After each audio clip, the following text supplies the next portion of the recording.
bowling ball going back and forth in a line from you to me. That also answers the question when we talk about the Apollo missions, and I'll just talk specifically, I won't talk about all the missions, just mention the 6 that supposedly landed on the moon. Yeah. They designed and developed the technology, tested the technology, well, what little testing they did, all in about 6 years, maybe 7 years at most, and were successful, apparently, according to their version of events, of landing 6 missions on the moon. And that argument is, the argument for not being able to do that today is that, well, they weren't putting the resources into the amount of resources that they are today that they had back then. And my argument is, no, that doesn't hold up either, because we're not talking about planning on landing 6 manned missions. We're only talking one mission. Yeah, one mission. One mission. That's it. They're only talking one mission. And you've had, I'd say just specifically when it comes to Artemis, maybe 4 or 5 years. It goes back more than that. It goes back 10, 15 years. They can't, 20 years. 20 years. One mission. 20 years. Just for one mission, and they can't seem to accomplish that. Are they telling me that they don't have the resources for just one mission? It seems to me that they're putting more resources into this one mission than they did for any one mission of the Apollo missions, if you want to break it down into dollars and cents. Yeah. And so we're not seeing a lot of sense here, is what I'm getting at, right? So Not a lot of sense. yeah. We're not seeing a lot here. So that was just kind of a point I want to make. The other point I want to make too, regarding this chapter, chapter 6, transmission delays, is there's many, I'm not going to go through them here, but for the reader to know, Marcus and Trevor have written many examples of what they're talking about. So they've taken the dialogue from the recordings, and they actually put down the actual time. And it's explained very thoroughly in this chapter. And I was just looking through it here myself again. Yeah. So please, when you get the book, it is a very revealing chapter.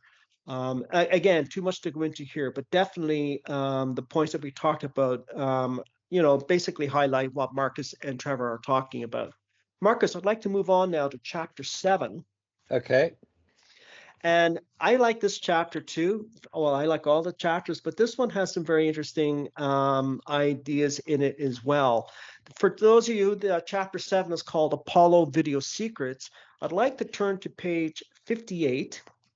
Right.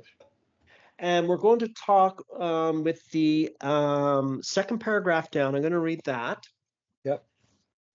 And I actually might go into and read the paragraph right under that as well, because I think it kind of goes together. Okay, so page 58, second paragraph. NASA carried out many experiments using gravity-assisted harnesses for the astronauts, ostensibly to accustom the astronauts to walking and working in the lesser moon gravity. And you provide an app for people who buy the book. Marcus provides an app for you to see this. Yeah. You can observe in these videos the super athletic abilities of the astronauts when 5/6 of their weight is taken up by the gravity reducing harness. So basically, these harnesses are meant to simulate the gravity that you would have on the moon, much like the lunar training vehicle was designed to do, which ended up being which was a flop anyway, but that's another piece of technology. But this is what they're trying to do. Now, the next paragraph. Any such displays of these super athletic powers were not seen in the Apollo videos. The pro-NASA group argue that this was a safety consideration, but when you see some of the extremely reckless behavior exhibited by the Apollo astronauts, then you can discount this. As the former NASA contractor, Dietrich von Schmausen, I said his name correctly there, Marcus, commented. Yeah. Schmausen, yeah. Yeah. As he commented, quote, the astronauts often demonstrated frivolous behavior, jumping, hopping along, singing ditties, and wisecracking. They appeared to be happily tranquilized or totally unconcerned for their personal safety, when in fact any lapse in judgment or freak happenstance could result in either immediate death or injury with absolutely no hope of rescue. They did not exhibit behavior commensurate with the extreme nature of their situation. That, Marcus, is a very, very interesting point. And I've thought about this myself, just looking at the video. So here we are, you're describing how in the training for the for the supposed moon landings, in the training, they're using harnesses to simulate the gravity that you would find on the moon. However, in practice, that wasn't actually seen in practice, and I mean the official videos. But there was a really reckless behavior from these astronauts. I've seen astronauts in the videos on the moon. Here they are jumping around, frolicking and falling down and on their knees. And you puncture, just one puncture of that suit, no matter how many layers it has. Why would you take a chance in doing that? And there was no contingency plan. There was no backup. I mean, they'll come out and write a document and say, well, we're going to hook up Neil Armstrong will hook up his air hose to Buzz Aldrin's suit in case if there is a leak. Try doing that in practice. By the time he got to Buzz Aldrin, he would have been dead. Yeah. Right. So can you speak to that? Because that is for me, that has always been a major red flag. Aside from all the technology that I've talked about and you've talked about in terms of the photographic evidence, that has always been a very telling point. It's right there in front of you for all to see, the videos. The reckless behavior, as this individual you quoted in here points out, I think is for me, it's almost the icing on the cake. Yeah, it is. It demonstrates the complete lack of concern about their own safety. Now, this is, of course, assuming one major point, that they were actually on the moon. That thing in the sky 240,000 miles away, the moon, assuming they were on that moon, behaving in this ridiculously puerile and dangerous manner, they would almost certainly have been advised, if they were doing it, to stop misbehaving, because that's what they were doing. The singing ditties, the wisecracking, the jokes, and all the sort of comments that we've seen when they were allegedly on the lunar surface. They were almost certainly not on the lunar surface. They were in a training facility here on Earth. Oh, how can you say that? I hear you ask. They must have been on the moon because they moved in a completely different way. And you can see there's less gravity where they are because they're bunny hopping along, this sort of jumping along. It's not a normal way that humans move. We normally move by put one foot in front of the other. It's called walking. Straightforward, no problem. So why did they have to bunny hop? Did that just show up better in the film? And then you have to look at, if you're looking at a video of an astronaut allegedly on the lunar surface, they have to appear to be different and moving differently than they would here on Earth. So that is a possible explanation for why they bunny hopped, because it's such an unusual way for humans to move. Then you have to look at the video evidence, because that's the only thing we have, is the video evidence. Is the video real? Or was the video manipulated? Was it filmed? Was all the lunar video, were they all filmed here on Earth with sophisticated equipment? Now, we're told that they were filmed, not videoed, filmed. Film can be, bear in mind, this is back in the late 1960s. Video technology was not anywhere near as advanced as it is today. It is not a comparable situation to compare 21st century video technology with what was available in the 1960s. What was available then and well understood back then was film technology. You know, photographic film was what was being used in film cameras. Film, photographic film, emulsion-based, plastic-backed film. That was what was being used. Now, you can manipulate film very easily. You can edit it. You can change it. You use different formats. 70mm format, 35mm format, 16mm format, 8mm format. There are different formats of film. The IMAX film, for instance, uses 70mm film. That's the diagonal of the scene. It's 70mm. It's quite large. There's a lot of film there. A lot of detail can be recorded. Now we come to how it was done. It was explained very well in a remarkable film released in 2014 called Make Believe, Smoke and Mirrors, for a very good reason. Make believe, it's what the name implies. It was make believe. Smoke and mirrors is a slang term for what film can achieve using smoke and mirrors. So this film, released onto the internet 2014, it's quite a long film, 2 hours 44 minutes, and it's extremely well produced. The film itself, Make Believe, is well produced, well edited, and well explained. The trouble is that when the original film was released, the narrator in the film, who is presumably the creator of the film himself, disguised his voice to the extent it was not possible to really make out what he was saying. So the film was only viewed a few hundred, maybe 200 times in 4 years.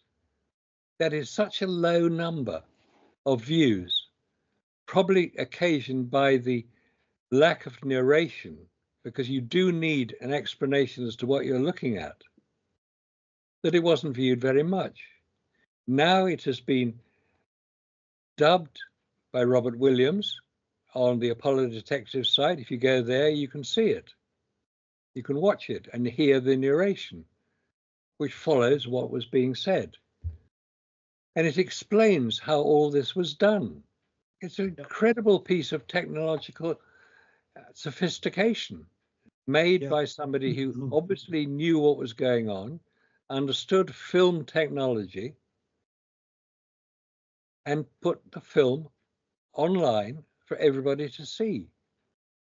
It's now been removed. It was removed at the 50th anniversary of Apollo, along with a slightly better version of it, which still didn't give it full, allow it to be fully understood.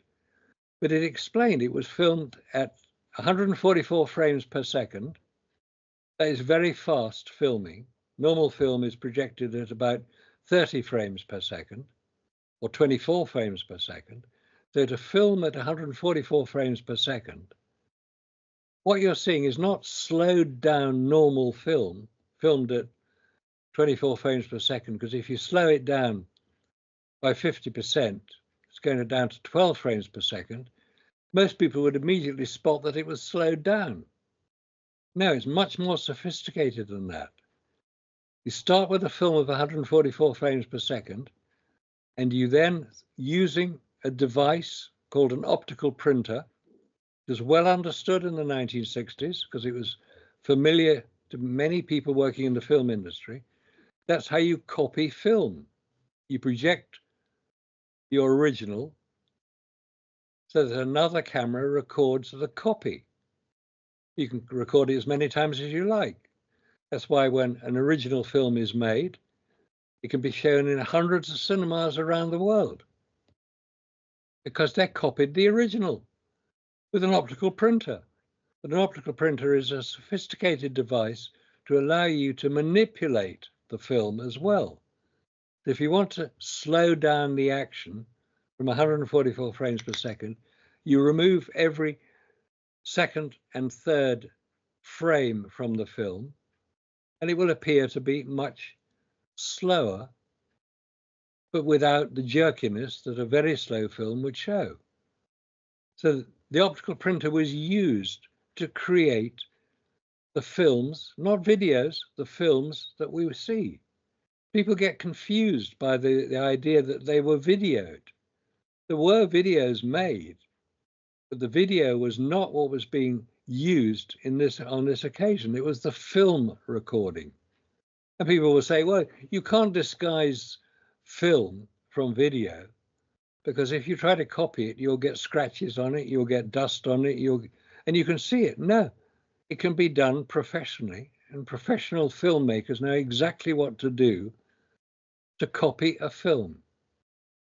Nowadays, you use digital films, and that's much different, completely different method of creating a copy. Back in the 60s, it was done on film.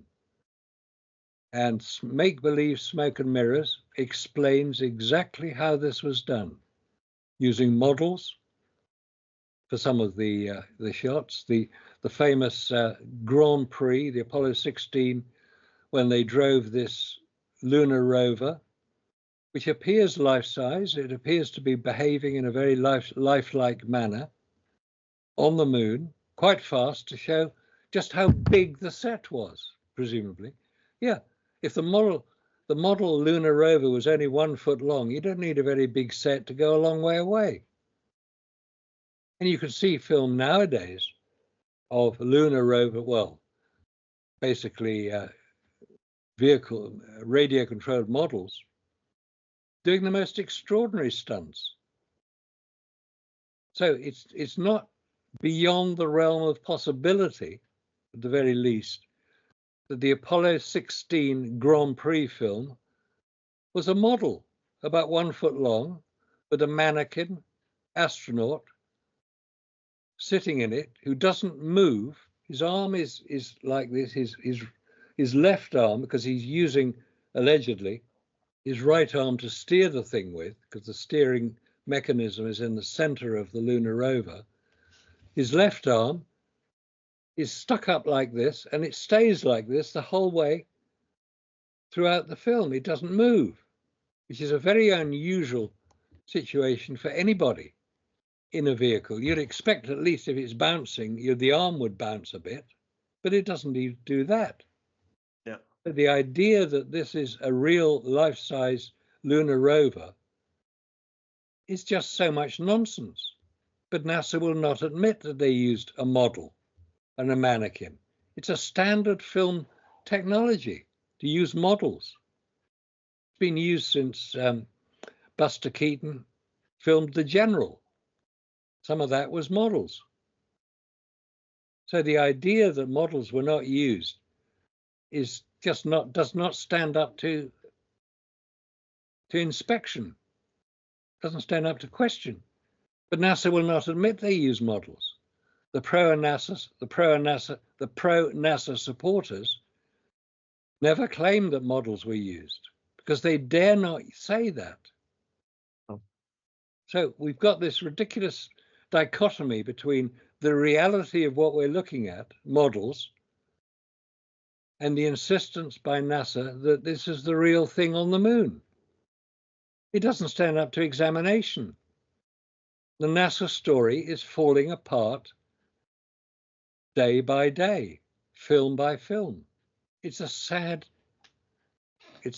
comment, because I'm one of the many people who want it to be true that man has landed on the moon. I watched it live back on my black and white television set in London in 1969 when I watched Apollo 11. Because don't forget, you never saw Apollo 12 land, because he broke the camera. Al Bean pointed the camera at the sun. Guess what happens if you do that to a camera? You burn it out. Apollo 13, you don't see any of that.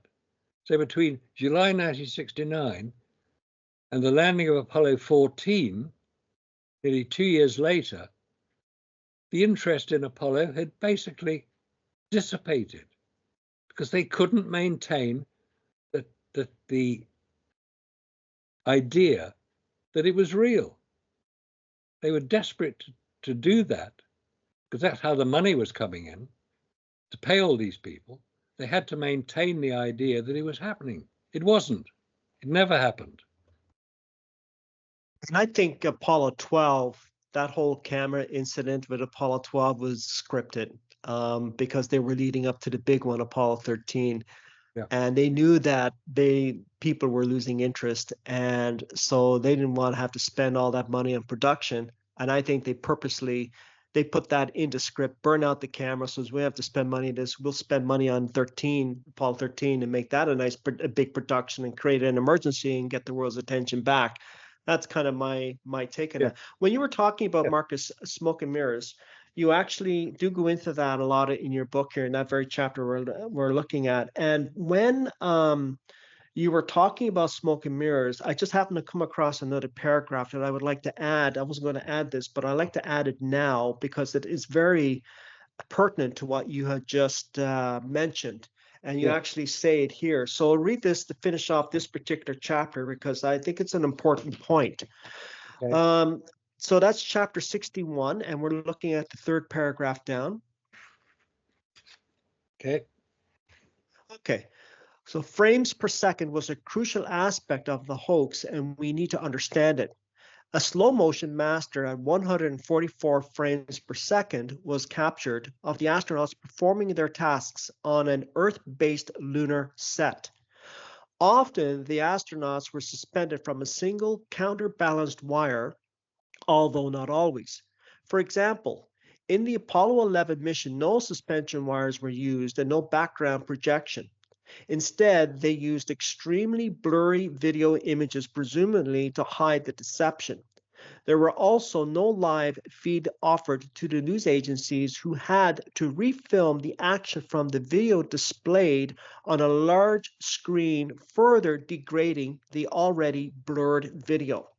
Now, that paragraph for me is an answer to the proponents that, because they always kind of bring this up, and the official record states that NASA didn't spend the money. As unbelievable as this is, they didn't spend the money and the resources onto producing basically a better resolution live feed for the world to watch.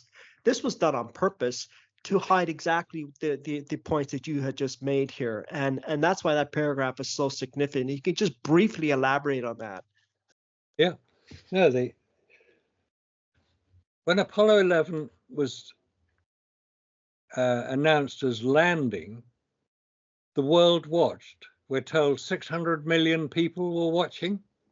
Whether they were or not, I don't know, because I don't know how they counted them. But let's say a lot of people were watching because it was a big event. It had been publicized, promoted endlessly.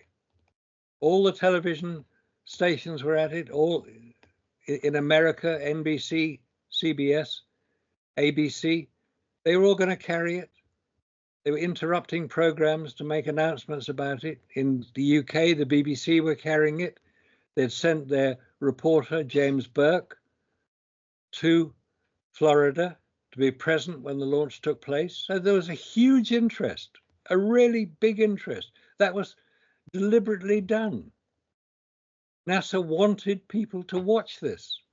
They wanted to make sure that the money they had spent was being used productively by NASA in order to fulfill John Kennedy's famous promise to land a man on the moon before the decade is out and return him safely to the Earth. Landing a man on the moon actually wasn't much of a problem. You get him there. They didn't, but you could get them there. The Surveyor craft had landed remotely on the lunar surface in 1966. It was quite possible to do it. Getting him back was the real problem, because you had to come off the moon to the lunar gravity. Don't forget, lunar gravity is much less, 1/6, we're told, 1/6 that of gravity on Earth. So you had to show this in order for people to believe that what they were watching was on the moon, on the lunar surface. Now, everybody knows how to calculate the effect of gravity on Earth gravity is 9.8 meters per second squared. That's the force of gravity. On the moon, it's 1.6 meters per second squared. There's a big difference between them. It has to be visible. People are familiar with what goes on Earth, how gravity affects us here on Earth. So they will assume that the film showing the gravity on the moon will show much less gravity, hence the ridiculous bunny hopping motion, hence the ridiculous idea that the astronauts could move much more easily, obviously, even though they're wearing a big backpack, the portable life support system. They're wearing that. But what is ridiculous about it is the position the astronauts assume when they're on the moon with their backpacks on. The backpack weighs as much as they do, about 180 pounds here on Earth, 30 pounds on the moon, but it still weighs enough to affect the position that an astronaut should adopt when walking on the moon. If you're walking along, you walk upright because your center of gravity is above your feet. If you put a weight equivalent to your own weight on your back, you will naturally lean forward to counterbalance that. So the center of gravity of yourself and what's on your back, let's call it the portable life support system, will need to be counteracted, the weight of it counteracted, so you lean forward. But there's no evidence of that leaning forward on the moon. They're all more or less upright. And because we see it all the time on the moon, we assume that's how they walked on the moon. No, it doesn't make sense. Physics will not allow it. The center of gravity of an astronaut wearing his spacesuit and the life support system on his back will have exactly the same effect on his balance as it would here on Earth. Forget the weight. The weight is not part of it. It's not as if he's wearing just 30 pounds on his back. He will weigh less as well. Therefore, his balance will be affected. Therefore, he will need to lean out of the vertical and lean forward so the center of gravity of the combined unit is over his feet. It's not, which indicates they're not wearing proper spacesuits, let alone proper support system, life support systems. And another point that is made quite powerfully by Steve the chemist in his very good videos is the gravity affects the coefficient of friction between your feet and the ground. Now, on Earth, we walk along. We know that if we're walking on a road surface or a pavement or a sidewalk or whatever you call it, and you're wearing shoes, or even if you're not wearing shoes, you know that you will be able to grip whatever the surface is quite enough to prevent you falling over. You try walking around in an ice rink. You'll be very, very careful to maintain balance or you'll fall over because your feet will disappear from underneath you. Yep. That's because there is so little friction in an ice rink or on an ice rink between your feet and the surface that your balance is seriously affected. On the moon, the friction between the astronaut's feet and the surface is the equivalent of walking on an ice rink, but we don't see that. That's why, as you said, the film was degraded. The Apollo 11 film was degraded by projecting onto a screen and then telling the news stations that they had to film off the screen. Of course, it was degraded. NASA were desperately trying to hide many of these joins so that people didn't spot that it was fake. Then we had almost another 2 years before it did it again, where they managed to get things sorted out a bit.